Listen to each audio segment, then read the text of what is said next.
السلام عليكم، أهلا ومرحبا بكم أحبائي في وصفة جديدة من وصفات عسولة. قبل ما نبدأ ما ننساوش نصلوا على النبي عليه أزكى الصلاة والسلام. اليوم جبت لكم وصفة البسباس بطريقتين. الطريقة الأولى أقغاتا، والثانية كما عودتكم بصلصة الطماطم والحمص. قبل ما نبدأ حبيت نقول لكم شكرا ل1000 مشترك، شكرا ل1000 واحد خير أنه يشترك في القناة تاعي.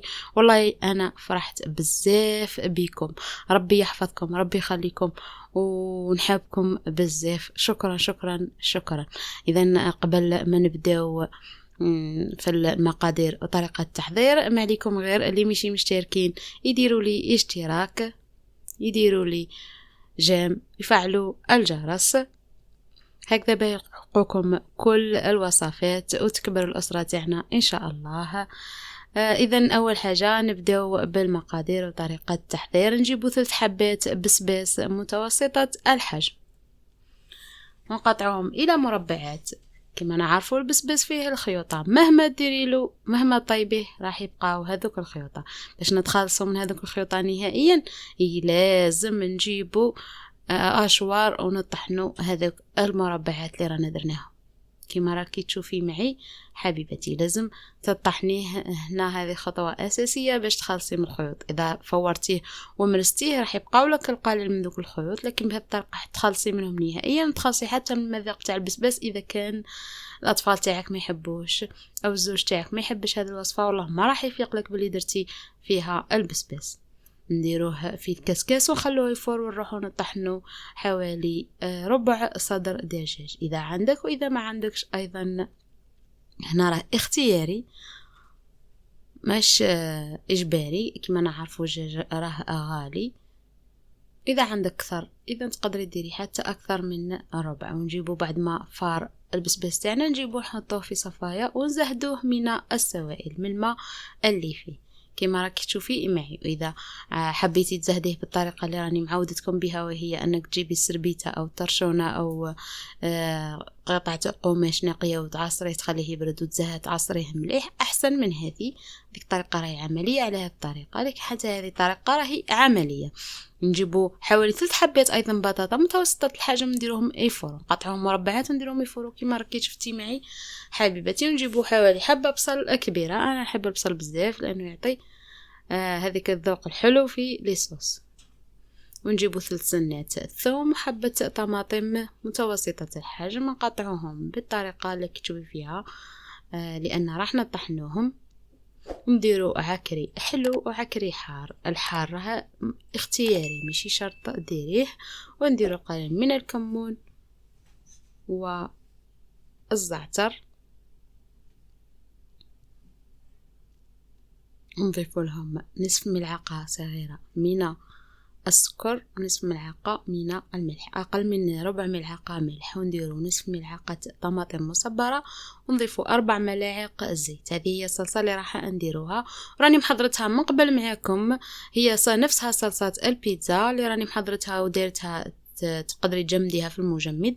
انا اليوم بغيت نحضرها معكم عندي، لكن بغيت نحضرها باش تشوفوا اخوات اللي ماشي محضرتها من قبل تروح تحضرها، واللي محضرتها ابصحتها راح تجهز العشاء في وقت اقل من هذا.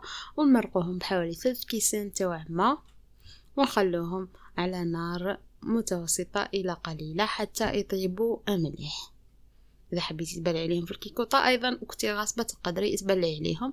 نجو نطحنوهم هنا بالميكسور حتى شوفي القوام اللي تحصلنا عليه، تحصلنا على قوام رائع. اذا ما عندكش الميكسور طحنيهم في رحيوه الخضره عادي. ونجيبوا البطاطا تاعنا بعد ما فارت نمرسوها كما راكي تلاحظي معي حبيبتي. نزيد نقول لكم اللي التحقوا في معنا هذا اللحظة فقط نقول لكم أيضا شكرا ل1000 مشترك، شكرا لكم كثيرا، أحبكم في الله، ربي يحفظكم لأنكم اخترتم القناة أنتعي. نجيبوا البطاطا نحطوها في إناء اللي راح نحضروا فيه نخلطوا فيه المكونات، نضيفوا لها البسباس اللي رانا من قبل زهدناه، واللحم إذا كان عندك طبعا رانا طحناه تاع سردة تاع الدجاج. ونجيبوا قرن من المعدن وسراني مجمداتو انا طاحناتو من قبل، راح تلقاو الرابط في صندوق الوصف اذا حبيتوا تشوفوا الطريقه. نضيفوا حوالي 2 سنات ثوم، ونضيفوا كمون وزعتر، ونضيفو 2 ملاعق نتاع مايزينا، نخلطو مليح، ونضيفو ملح بطبيعة الحال، ونخلطو مليح. لازم هنا في المرحلة لازم تدخل المايزينا جيدا في هذوك المكونات هكذا باش تشرب لنا كما نعرفو المايزينا تشرب لنا كشما باقيين سوائل باه ما يتحلش معنا في المقله. نضيف القليل من الجبن المبشور، عندي نابولي ونوعية أخرى، يعني مهم نوعية اللي تذوب راني درت منه. هنا الجبن المبشور لازم تطحنيه ترابيه في الصغيرة كامل،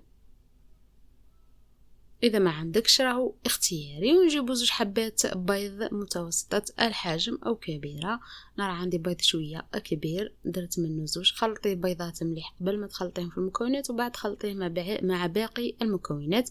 راكم تشوفوا أنني دايره كمية كبيرة، على هذاك درت 2 حبات بيض. إذا كانت عندك كمية أقل تقدري ديري أقل، وإذا كان عندك أيضا اللحم راح يلم لك، اللحم فقط راح يلم لك كان عندك كمية أكبر. ونجيبوا الفرينة نضيفوا لها القليل من الكمون ونخلطوه بيعطينا ديك القرمشه تجي فيها بنه شابه. ونكوروا طريقه هنا تاع تكوار كيما حبيتي. درتهم بطريقتين، درتهم طوال ودرتهم كريات ورمتهم في الفرينه وقليتهم كيما راكي تشوفي معي. جاو روعه، ما تحلوا في المقله، ما شربوا بزاف الزيت. شوفي معي حبيباتي خرجوا ما شاء الله. نروحوا نحضروا الكراتان تاعنا، نديروا الطبقه الاولى من هذيك صلصه الطماطم ونفرشوا فيها فوقها الاسطوانات تاعنا اللي رانا قليناهم. اذا حبيتي ديري الكريات ايضا لك الاختيار. نجيبوا نصف كاس من الكريمه السائله، اذا ما عندكش تقدري ديري كريم شانتي، عفوا تقدري ديري صوص بيشاميل، او تقدري ديري ايضا كريمه الجبن وديريهم على 180 درجه في الفور كي يتقلوا مليح ويتقلاو. شعلي لها من الفوق تحمر. رانا عارفين بلي كل شيء راه طايب. ونروحوا نحضروا صلصه تاعنا من قبل اللي خليناها، نضيفوا لها نفس كميه تاعها، نضيفوها ما خفوها، ونضيفوا كميه من الحمص، ونديروا معاد نصرها مع الثوم هنايا، ونضيفوا ذوك الكريات تاعنا نحطوهم في ذيك لاصوص يتشربوا. خلوهم حوالي 5 دقائق يتشربوا شويه لاصوص، ونروح نقدموهم في صحن التقديم كيما راكي تشوفي معي. خرجوا روعه، واحد المذاق واش نقولكم، عليكم غير جربوهم والله خرجوا ما شاء الله. شوفي كيفاش جاو. شنو نقولكم، اذا ما زلتوا معايا حتى لهذه اللحظه ومازال ما درتوليش اشتراك، مازال ما درتوليش جيم، مازال ما فعلتوش الجرس، ما عليكم غير تروحوا ديروا اشتراك، تفعلوا الجرس وديروا لي جيم. وش نقولكم، وشكرا لألف واحد اللي اختاروا أنهم يكونوا مشتركين في هذه القناة. نشكركم بزاف بزاف. شوفوا الطريق خرج ما شاء الله، خرج روعة.